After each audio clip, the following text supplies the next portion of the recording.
So how did you get to New York? What's the story about how you got here? Okay, yeah. So I grew up in New Jersey, not so far outside of New York. I would come in every like Christmas, every like maybe for my birthday to see like a Broadway show. I saw like Book of Mormon when I was in 7th grade. That was particularly memorable. But didn't know if I ever wanted to live in the city. And then after college, I got a job in advertising. So I was living in Jersey and commuting. And the way that I think I like fucked up how the trains were supposed to go, but it took me like 2 hours to get to my office and 2 hours to get back home. So I was doing that for like a year, and that was absolutely brutal. But I was working in advertising, doing like sales stuff. And yeah, then at that point I was like, I have to move into the city. I can't like stay at my parents' place for much longer. So that's how I first made it to the city. That was like 7-8 years ago, I guess 2017. So what's that? That's 8 years ago. Yeah. I'm not a math guy. But so that's how I got here initially. Had never really done any comedy stuff or acting. I did a little acting in high school, but then in college I was a fencer. I did the sport fencing, not building fences. And so that was like pretty much all of college was just like, it was like Division I. I was the captain. I just like only did fencing pretty much. It was like, practice every day, tournaments on the weekends, stuff like that. So, but I always like I always knew I wanted to do like comedy or acting or something creative. I'm just so not used to talking uninterrupted. This is unbelievable. So I'm just going to take full advantage of just monologuing here, I guess. But please interject. I feel like if you have like a stand-up on here, they're going to be used to like talking for like a really long time. Improv wise, I never feel comfortable talking more than like a minute without someone talking. So yeah, I could just feel myself talking and I'm like, oh, I'm fucking losing him. It's fine. Okay. Sorry. That's digression. Where was I? Okay. So fencing. So I did that in college. So didn't really do any creative stuff. But when I moved here, I was like, okay, I want to do comedy. And I happened to work with this woman who also really wanted to do stand-up, had never done stand-up before. And so we started going to like open mics after work. We would go to like a work happy hour, like get kind of drunk and then like be like, we should sign up for an open mic and like do that. And then we would like book conference rooms and like run jokes by each other at work. So that was pretty fun. That was like my first taste into comedy. But then like with the doing 2 hours into the city, 2 hours out of the city, like if I went to an open mic, then I would get home at like 2 a.m. and then have to get up at like 6 a.m. So that was like truly unsustainable. So I stopped doing that for a while, until I moved into the city for good, which was, like maybe beginning of 2018. And at that point I started taking improv classes at UCB, and also the Magnet Theater at the same time, which I guess is probably taboo, but that's what I was doing. Don't tell either of them if they're listening to this podcast. And I just absolutely fell in love with improv. Like I kind of liked stand-up, but I didn't really because again, like as you could tell, I'm uncomfortable talking uninterrupted for like 2 to 3 minutes at a time. So improv was a lot better because it felt more like a team sport. It felt more like, we're like kind of building this thing together, and also like expectations were a little lower, which was nice because it felt like when I was doing stand-up, it was like, oh, the expectation is like you've thought of this material on your own. You think it's funny. You like have prepped this. You've worked it other places, and you're bringing it to us and like doing it, and it's like a polished product. But like with improv, it was kind of like, oh, you're just showing up. Like everyone's on the same page that you're making this up. Like it's a lot lower pressure. You don't have to like. So like the thing I liked about it too was just the lower expectations, which sounds kind of lame coming out of my mouth. But I really like, it was easier barrier to entry for me with my, I guess I'll call them insecurities about talking out loud by myself and like presenting that kind of material. So then basically just started doing improv like a million times a week and just like all the time, taking like multiple classes and like had a couple like indie teams, they're called, in improv, which is basically like you and a bunch of friends from class like get together and like you're paying a coach, you're paying like a practice space to be able to do improv. And like you're getting notes. And so I was doing it all the time and like I really, really loved it and like made a ton of friends from it too, which was great. And I was still working in advertising during the day. And so again, like just getting so unbelievably tired of just like, like, you know, getting up super early, going to work, working all day. And then like, yeah, doing like 3 or 4 hours of classes a night, getting home, going to bed, like waking up, rinse, repeat every single day. How are you doing just generally? Just like, how's your day going? It's going good. Going good. Nice It's going and sunny good out there. Great. Yeah, this is nice and sunny. It's very windy today. I don't know if I'm allowed to say this on the podcast. You have a beautiful apartment in a beautiful area of the city. Sorry. Okay. Yeah. Now that you've said something, I can go back to monologuing. That's fine. Is this how podcasts work? It's how they work. Okay, perfect. Again, like I said, this is my first podcast I've ever been on. So, anyway, okay. Well, let's back up. Sure. The initial interest in even taking an improv course in the first place. Why did you do that? Were you getting good feedback? You said you were doing open mics. First half of the city. Is that what drove you there? Or? Yes. I think I've always wanted to be funny. I've always always wanted to be funny. In like 5th grade, my teacher let me like write these stories and like read them to class. So from like a pretty young age, I like always wanted to make people laugh, really. And there's, I'm sure, reasons that my therapist could help unpack. But really like in like when I would do plays in like middle school and stuff like that, I would always like ham it up a little bit and like try to be like the funny character, even if it wasn't like written in the script, which like maybe wasn't like super kosher, but it's fine. But I, always kind of had that like in the back of my head, wanting to be funny, wanting to do comedy, wanting to perform in front of people, really. And the question was like feedback, like during stand-up. Yeah. What drove you to actually even sign up for the first improv class? Oh, totally. I think it was like in stand-up, I wasn't super successful right away because I like didn't really know who I was as a person. Like I didn't really have any opinions on anything, which is like not great when you're like, but I just like wasn't a totally fully formed person yet. And like with improv, a lot of it, at least in the beginning, you can be like silly and you don't necessarily have to have like, I mean, good improvisers have like a point of view on everything, but like when you're first starting, you can kind of be silly. But my stand-up was like more like one-liner jokes, like silly. And my friend who I'd started with, she was like a very opinionated person, like knew how she felt about everything.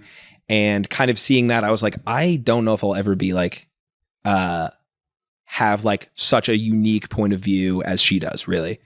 So that kind of was like a little discouraging. So I was like, okay, I'll try improv. And then from the first class, I was like, this is the shit. I love this. I'm having so much fun. And I had some really, really encouraging teachers in the beginning too, which was really nice. Like, they would like, in like UCB classes, they would give you grades, which is a scary thought for improv. And my first 2 teachers that I had gave me like A grades. And I like, that really like meant just an unbelievable amount to me because I didn't know how I was doing in the class or anything. And just to have that like encouragement in the very beginning of doing the class and like to have them write like little notes about like funny scenes that I had done or whatever it was, like that really felt like it was, again, like more of a community feel too.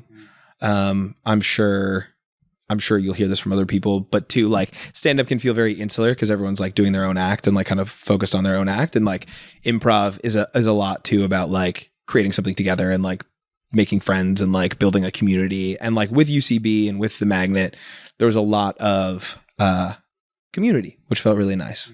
Like people would want to grab drinks after class or like put up shows together, stuff like that. So it was a really like a for sure in the beginning, like a lot more of a collaborative atmosphere as well, which was really nice. Do you think a lot of the initial fun you were having was also the result of you realizing like you have a talent for this?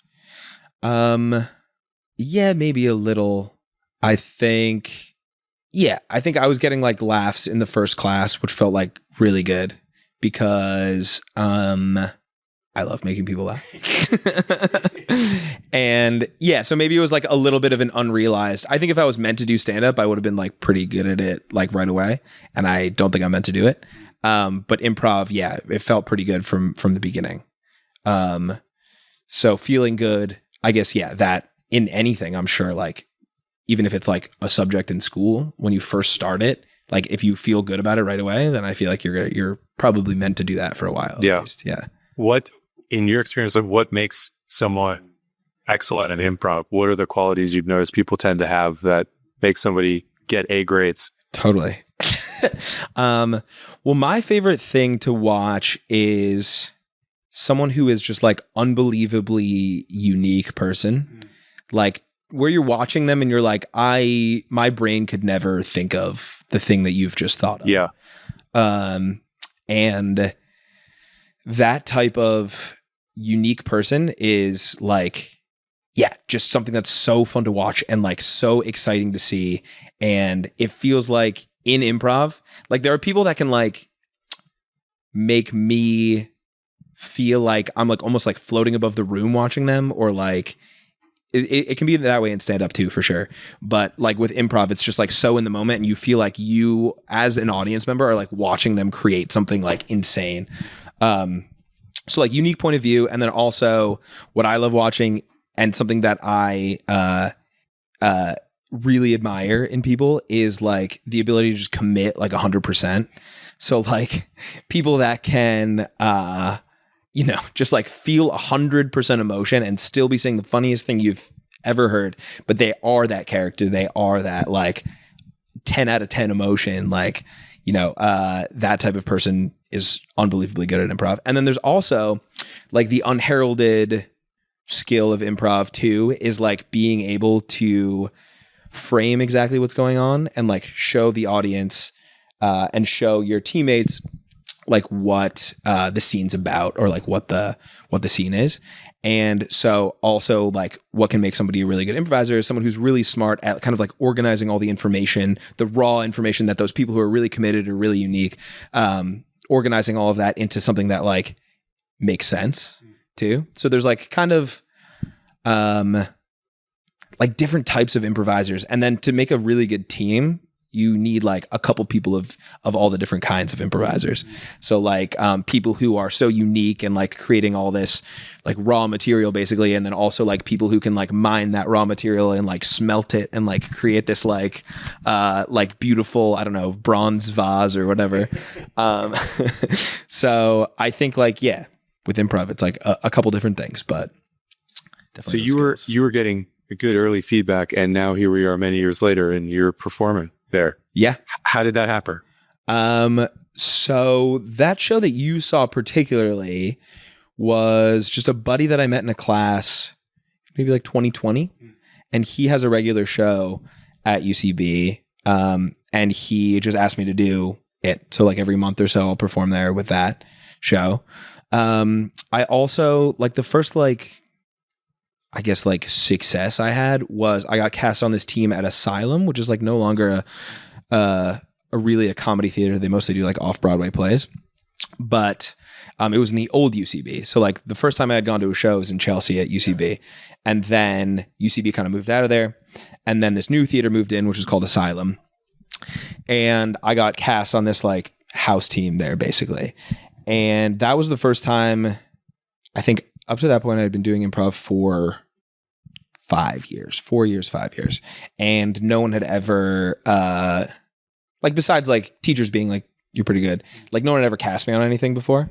So like that was the first thing where then I got to perform with like like people who are like making a living doing comedy. So people like Colin Mockery from like Whose Line Is It Anyway, or like Roy Wood Jr. or Janine Garofalo, people like that.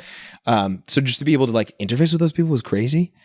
But that was the first time basically the artistic director there just like took a chance on me basically. And it was awesome. It was really fun. Really, really fun.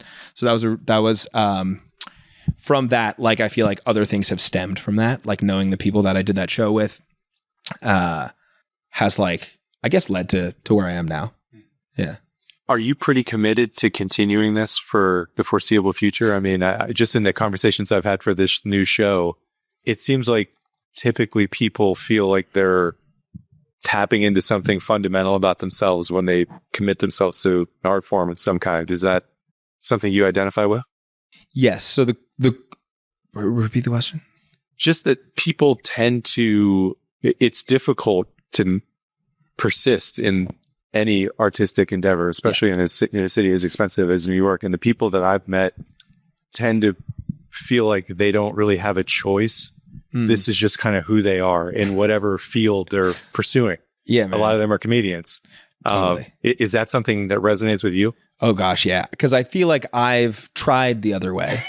Do you know what I mean?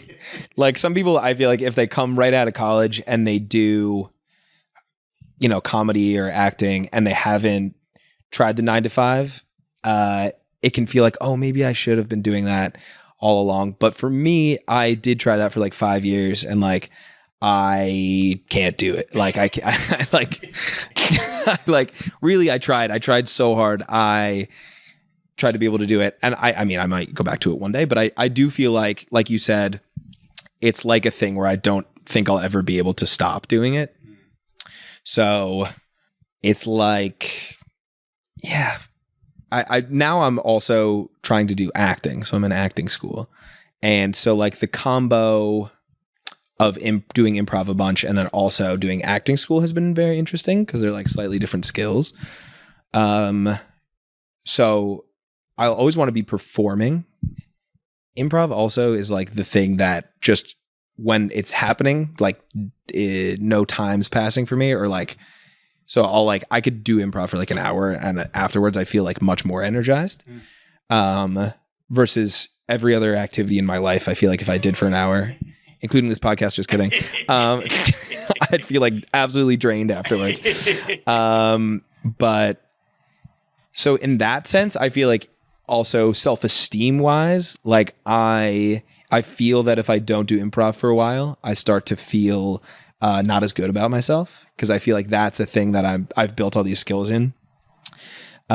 So I feel like I can tend to, if I start drifting away from it, if like school gets busy or whatever it is, when I come back to it, it's always like a good thing. So I think like in my life, I don't think I'll ever stop doing it. How difficult has it been living in New York and continuously doing this? I mean, I know this is it's creative, but it's not the 9 to 5 paycheck that you had for those 5 years.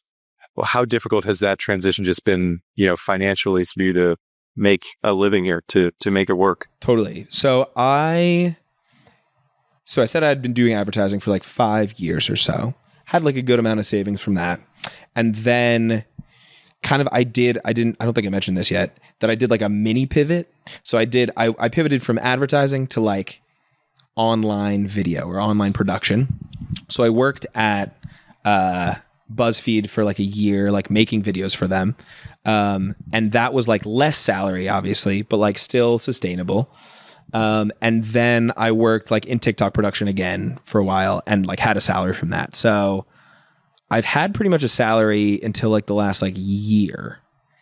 And so now I'm doing freelancing and like tutoring and like all those like, classic, like grab a couple hours here, grab a couple hours there, and make some money from that. But it's difficult. I mean, New York is like unbelievably expensive, and also like moved in with my girlfriend at the time, fiance now. So splitting rent like also definitely helps. But overall, yeah, it's like being in New York's really difficult, and trying to be an artist at the same time. If if you're also trying to live like within like an hour of like all the places you're performing. Yeah. If that makes sense.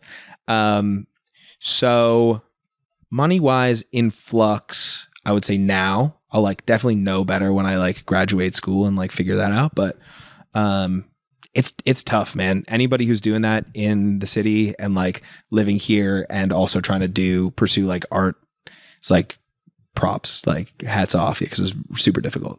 Unless you're like the son of like someone really famous or whatever, and then like it's like much easier. Hell yeah. I wish Allen Iverson was my dad. Instead I got Rob Iverson. I don't know if you've ever calculated how much time a week you're able to dedicate to performing and training, but given that, you know, these odd jobs are sort of a way to give you time to pursue this, you know, pursuit of yours, is that, you know, are you able to do 15 hours a week of improv work, whether performing or training? Have you ever calculated how much time really you're able to do? So right now with acting school is about 30 hours a week of just class. And then, you know, there's like homework, which like I'm 30, like haven't done homework in like 8 years. But so that's like now in the last like year and a half, the majority of my time, I would say. And then improv, I probably do like one practice a week, which is like 2 hours, and then hopefully a show, which is like, you know, an hour. So that's only like 3 hours a week. But back before I was doing acting school, when I was doing it after school or after work, I mean, I was doing probably like 4 3-hour practices / classes a week. So it's like 12. Yeah, 15 probably with shows. On top of my 40-hour a week job, or, you know, it ended up always being more than 40 hours a week. But so back then that's what I was doing really. Yeah, it's like, yeah, about with acting stuff, it's like probably like 40, 45. You said earlier that you, after doing the 9-to-5 job, you realized like you literally cannot do that kind of work. I would imagine a lot of people in your world may have tried that who felt similarly. How did you know that it's not that you preferred not to do it, that it sounds like you really couldn't do that life? I don't mean to be like cocky, but I was really good at advertising. And it was kind of a thing where I was like good, but like, oh God, I really hope no one listens to this, that I used to work with. But like, I wasn't working that many hours a week when I was there, to be honest. Like I was like, I could like get my stuff done in like a couple hours, and then like the rest of the time I wasn't doing it that much. But wait, how did this question start? I got distracted by thinking about my how you boss knew watching you this. couldn't do the 9-to-5. What it was about that? I think it was a couple of things. I think one was this just like nagging feeling of just like, this isn't right for me. This isn't right for me. And it's kind of like, it's not like, for me, it wasn't like painful. It was kind of like if there's like a thing in your shoe, like a pebble in your shoe, you're kind of walking and you're always noticing that it's like something's a little off. Like, I don't feel right. I don't feel like this is like the thing for me. And then like, there's also a feeling when I would do comedy or doing improv where it would be like, this feels right. Like, this is like, I'm in flow, like almost immediately. Like, I feel like this is like it just feels right. It just feels good. So that's like one aspect of it. I think also, yeah, just eventually I would prioritize, like if I got like a self-tape in the middle of the day, I'd just like do that instead of like working. It's just like priorities. Or like I would be totally fine with staying out late to do a show if it meant I was going to be tired for work the next day. Probably wasn't a great employee. Definitely towards the end. In the beginning, I was pretty good. Yeah, I was pretty good. But I think towards the end, people could tell too that like I didn't really want to be there as much. When I was working at a great company, which was like a TikTok production company. And it was like a pretty creative job. And like, I just like wasn't super happy working there. And I feel like it was because I just wanted to do like acting school. And so that just interferes with just like being 100% committed to the job. And like, that ultimately like led me to just like quit, because honestly it was better for the company that I quit. It was better because I was kind of like headed down to like really not caring about the job, and like it was like a company that deserved someone who like really cared about the job, if that makes sense. Mm-hmm. Yeah. Do you think you were conscious of the fact that there was something else you wanted to do much more than the advertising work, or was it more like the conversations with your coworkers were so boring to you that you needed to get the hell out of there? I don't know how much of this was conscious to you. I see what you're saying. No, it was the actual work of it. I like pretty much everyone I meet, honestly. And like everyone in advertising is really pretty much like, I would say like 85 to 90% of the people are like cool people, like easy to talk to, fun. So like that, it wasn't really like the conversations with coworkers. It was more like I felt this internal like shame about comedy too while I was working there, of like people would ask like, hey, what are you doing after work? And I'd be going to like a improv show, and I'd be like, oh, it's a friend's birthday, or like whatever, because I didn't want to say that I was doing comedy. It was like very secret to me. And yeah, at one point my boss was like, you've had like 3 birthday dinners this week. And I was like, oh yeah, all my friends were born in May or whatever.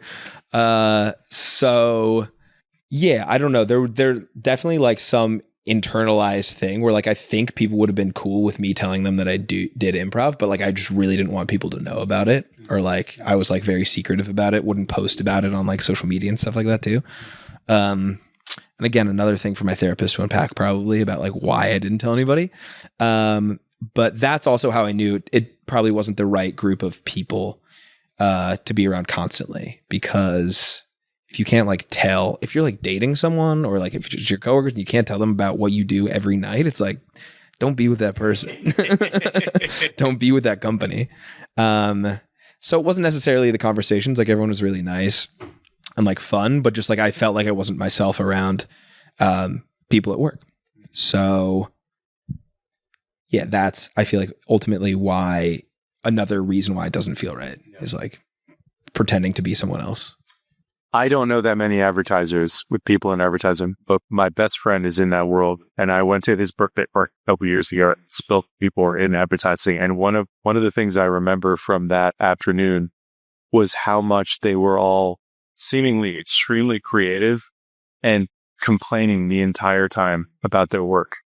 Did you get the sense at all that your former coworkers in the advertising space had something like you had to draw towards improv in their life that they weren't pursuing for some reason?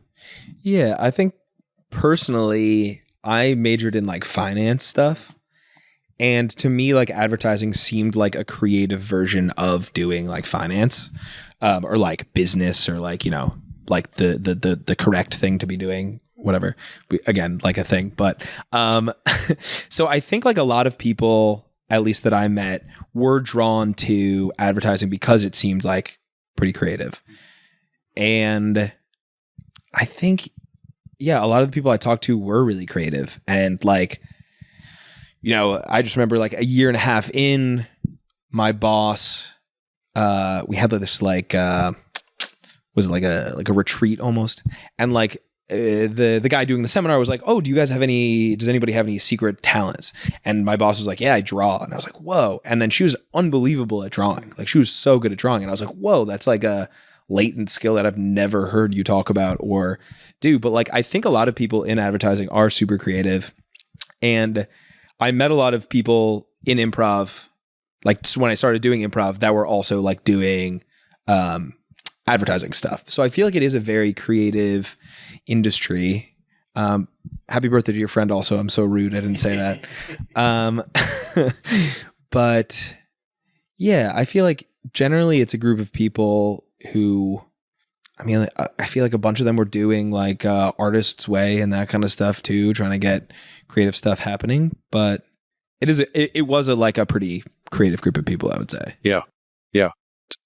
How much of your month are you actively performing? Like when I saw you, is that a day a month? Is that multiple days a month? What does that look like at this point? At this point, again, it's like cut back too because of this acting school stuff. But my one team, Go Dummy, we have a monthly show at the BCC, which is like the Brooklyn Comedy Collective. And then we're on a current cage match run at UCB. So that's every week. And then, Nick, who does that Low Key Spicy show, I do that every month. And we'll get asked to be on shows and stuff like that. So it depends on the month, but anywhere from probably like 3. And again, like it was a lot more before acting school started, but anywhere from 3 to like 8, 9, 10, somewhere in there, 3 to 10 shows a month, I would say. And those shows, the sets are generally like between 12 minutes to like, can be up to like 30 minutes, 45 minutes. Yeah. And with that amount of work, do you typically look at the life you currently have and think this was the dream I had a couple years ago? Like you're good. Like this is what you wanted, or you also have this sort of expectation creep of like, there's more out there. I don't know how you think about that. Totally. Well, I think if I was myself like 7 years ago and I looked at my life now, I'd be like, that's awesome. But now sitting here, there is a sense of like, well, who do I want to be like 7 years from now? Kind of like a more looking forward thing, which was a bit of the impetus for going to acting school. To build like that type of skill as well as this like improv skill that I have. But like right now, I would say I am very happy with my life. Like it does feel like I'm in almost like a transitory period between like going from improv all the time to like trying to do acting. But I always feel like I'm not happy unless I'm like learning something or like growing towards something or like feel like I am like stretching myself. And again, like going back to the advertising thing, like that's why also it didn't totally feel like I was super happy there, was because I felt like I wasn't, and again, this is probably partly not being super motivated about it, but like I felt like I wasn't growing a ton when I was there or like learning a lot. Like I learned all the skills in the first couple of years and then like I was like, I got all of them, or which definitely wasn't true, but that's how I felt at the time. But like now I feel like I'm growing towards something, which is like becoming a good actor and like becoming a good improviser, and that feels good to me. Like is like being in that mode of existing, growing. Where did the draw towards acting school come from? Where you talked about being in flow in the improv world. Was it similar when you tried out acting as well? Totally. So I my last year of working at the TikTok company, I also was writing this solo show, which again, I talked for like 15 minutes about hating stand-up. And then like I did like a 90-minute show, which was like storytelling and stand-up of like all the different jobs I had. And then like how I felt like I wasn't basically cut out for like working. And I was doing that and I wrote the show and then I got another job. And so while I was doing the show, I was like telling audiences about like how I didn't like working, and then I was still working, which kind of felt weird. Wait, what was the question? I got myself off topic. How you knew that acting was something you wanted to pour yourself into more? Totally. So then I started like basically like do you know this guy Mark Manson who wrote Subtle Art of Not Giving a Fuck, that kind of thing. So I found this thing that he had written about like writing out basically your goals for like 5 years from now, and then like taking stock of everything in your life, or like your values, like what you care about, and taking stock of everything in your life and figuring out like if the thing you're doing now could get you to that goal in 5 years, right?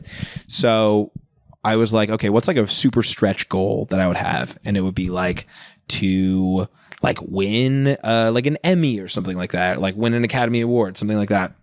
So that was my stretch goal for 5 years from now. And then I was like looking at my life and I was like, well, I mean, I need to take like more acting classes or like learn how to do the thing like properly. And like, do that kind of thing. So basically it was like setting a goal for 5 years from now or 6 years from now, and then figuring out like the steps in between. And like acting school was like an in-between step for me. So that's really like what it was taking that, like just doing that exercise and writing out everything that I cared about. And it was like mostly like performing and creating my own stuff.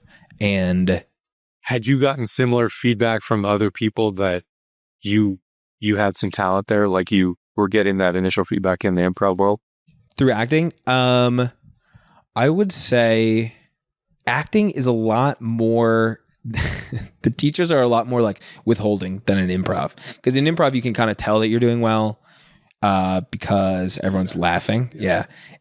With acting, it's harder to tell for me if I'm doing well because no one's laughing. And if they are laughing, it's not good when you're trying to cry or whatever it is. But I think, yeah, feedback's been like solid, I would say. And there's like a cutting process in between the first and second year of this acting school that I'm going to, and made it to the second year. So at least I made it through that. So that felt good. That felt really good when I made it to the second year. Is part of the interest that there's more career opportunity in acting than there is in improv? Is that a big part of it? Totally. I think, yeah, again, like in thinking about what I wanted my life to be, realizing that I really like sustainably couldn't do 9 to 5. And again, maybe I will later in my life, but at that point in my life, I couldn't do that.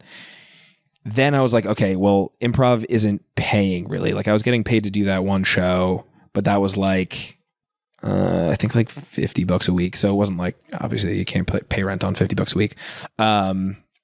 But yeah, so then acting's got like a lot more opportunities for making money, doing the thing that I love doing. So I think, yeah, that was definitely part of it.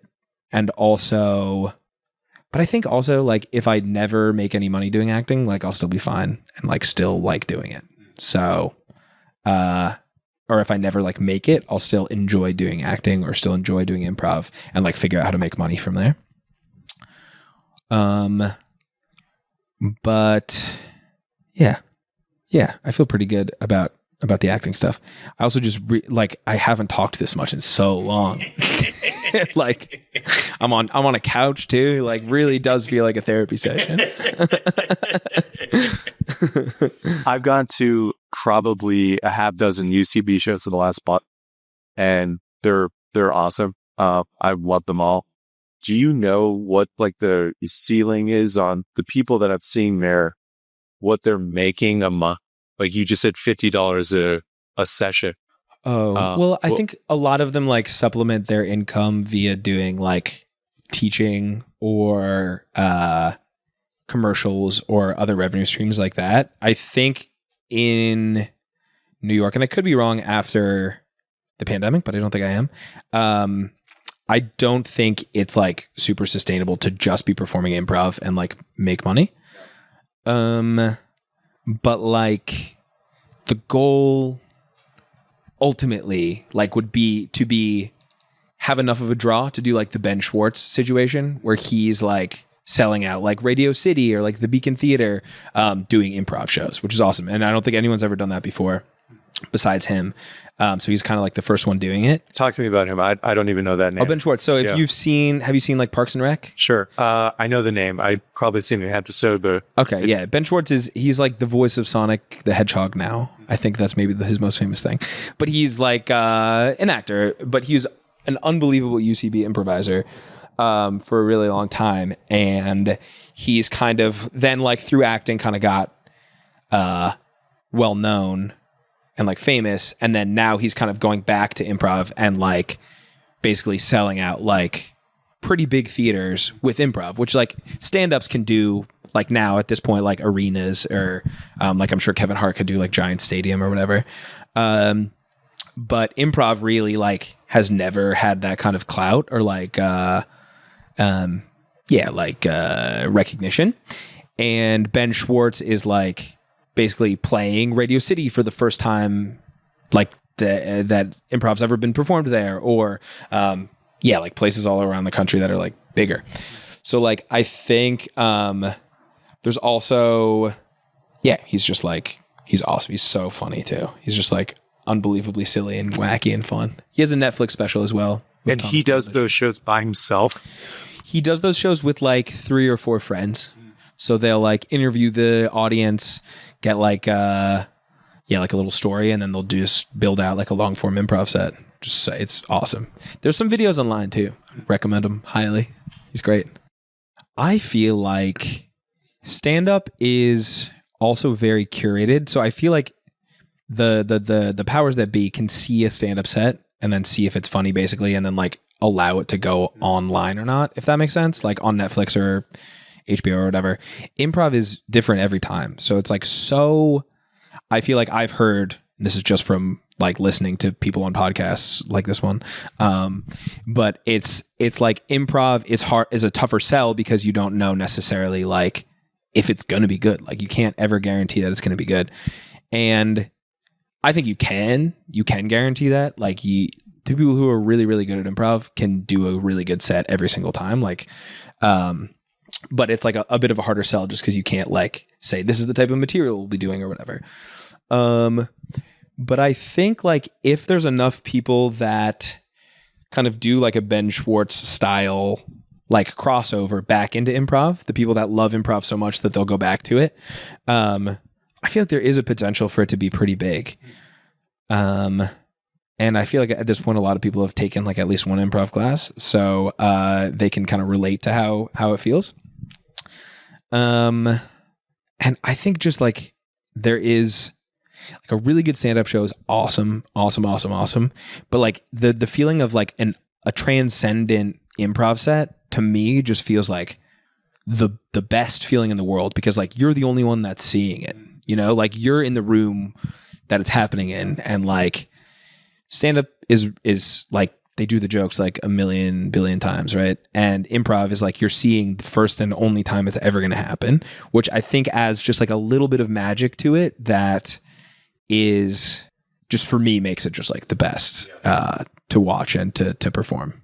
Well, again, because it's not like filmed, I haven't seen like people like, I don't know, Bill Murray or people at the old Second City like do improv. You see their like sketch comedy, or like even you hear about like Amy Poehler like is started UCB, but like is like the GOAT of improv pretty much. So like those people I've never seen, but it's the people that are like were like performing when I first came to the city that are like, I guess, if does that make sense? Because like it's like you can't watch a video of it, like an old video of improv as much. So it's like the people that were big when I was like coming up are like more like my like George Carlin or whatever it is. Does that make sense? Yeah. So it's like the people who are running UCB at the time. It's like to name names, I guess, like Alex Dixon or Sebastian Canelli or basically anybody on The Enemy, which was my favorite team to watch. And people like, like Shannon O'Neill, James Dwyer, like Connor O'Malley, people like that. So those are, it's like, it is interesting to say that out loud, because it's like, I wish I could watch improv from like the 70s with like Del Close or whatever. But since it's such a like an in-person situation, it's like you hear about those shows, but you never get to like see them, which is kind of cool, but also sad. I had the owner of the Comedy Cellar on my other podcast, Noam Dwarman. I don't know if you know that name. Totally. And I get the sense he has been filming basically every set there for 25 years. And like the amount of material that he has access to is insane. And like the quality of stand-ups that he has access to is crazy. Are you getting the feeling, I don't know how UCB runs it, but is there an growing emphasis among people who run that to film this stuff, to have it available and to reach larger audiences? Totally. I think it's definitely becoming more of a thing of you'll see like a tripod on the back of people filming. My team Go Dummy had a couple clips hit like 4 or 5 mil on TikTok. And that for a while was like, I mean, it's like a great way to sell tickets. And like we got like monthly shows based off of it and stuff like that. But yeah, I would say definitely it ruins the magic of improv a little bit though to film it. It like doesn't feel, at least like when I'm performing, if I know that nobody's filming it, like it feels like you can take like bigger risks, or like it feels more special like in the moment. If I know we're filming it, I'll get in my head a little bit and be like, okay, is that like, how's that gonna like cut up on TikTok or whatever? Like, is there a solid premise that's gonna like hook people, like that kind of thing? Like I'll get in my head a little bit. So like, I don't know. There is definitely an emphasis on like filming it. I think UCB films everything, and like live streams it. But yeah, it's interesting. I don't know. Last question I'd love to ask you is if somebody is coming across this and has the same interest you did in pursuing comedy in some capacity, let's say improv specifically, what kind of tips would you provide, like a friend who was 8 years younger than you thinking about moving to New York?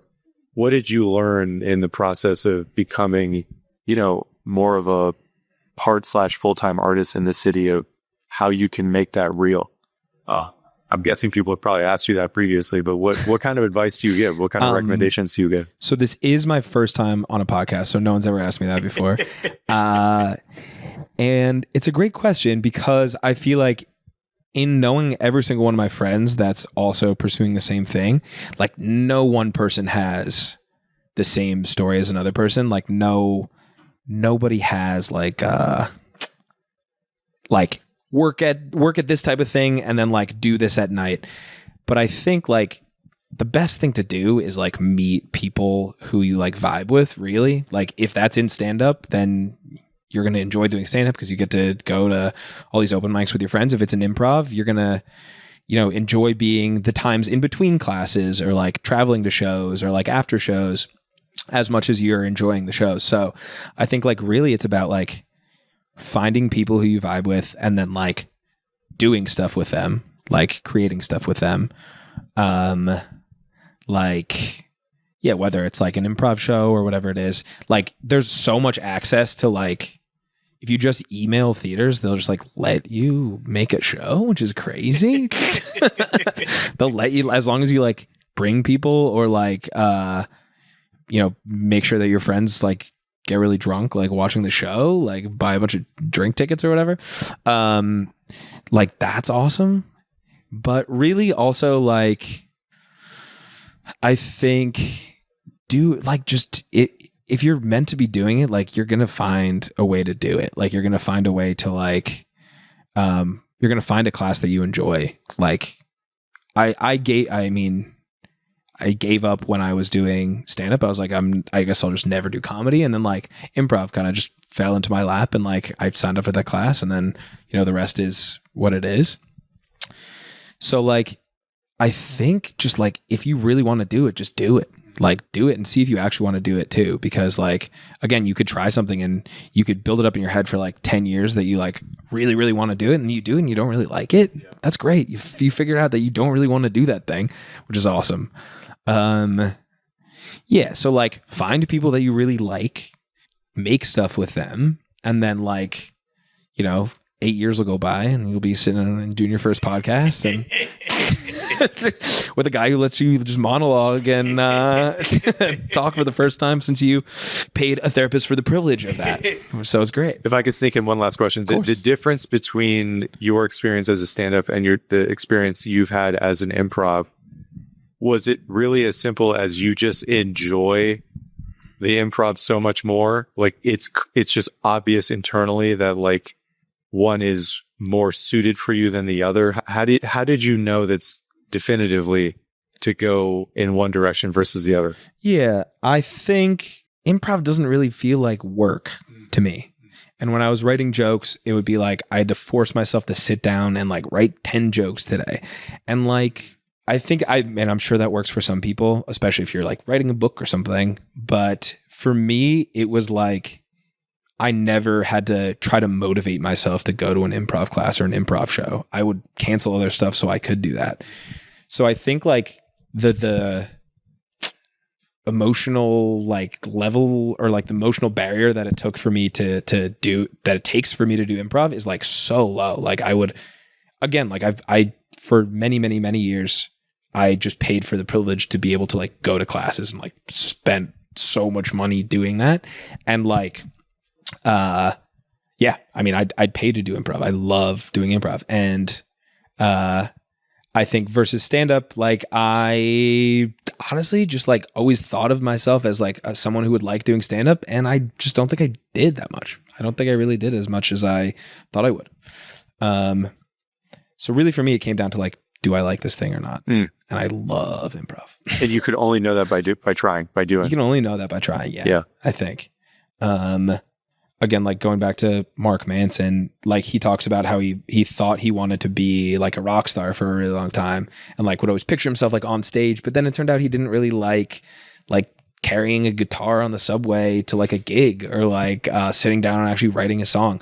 And I think like, yeah, that's something you can only know if you try to do the thing and you enjoy like most of the steps of the process to get there.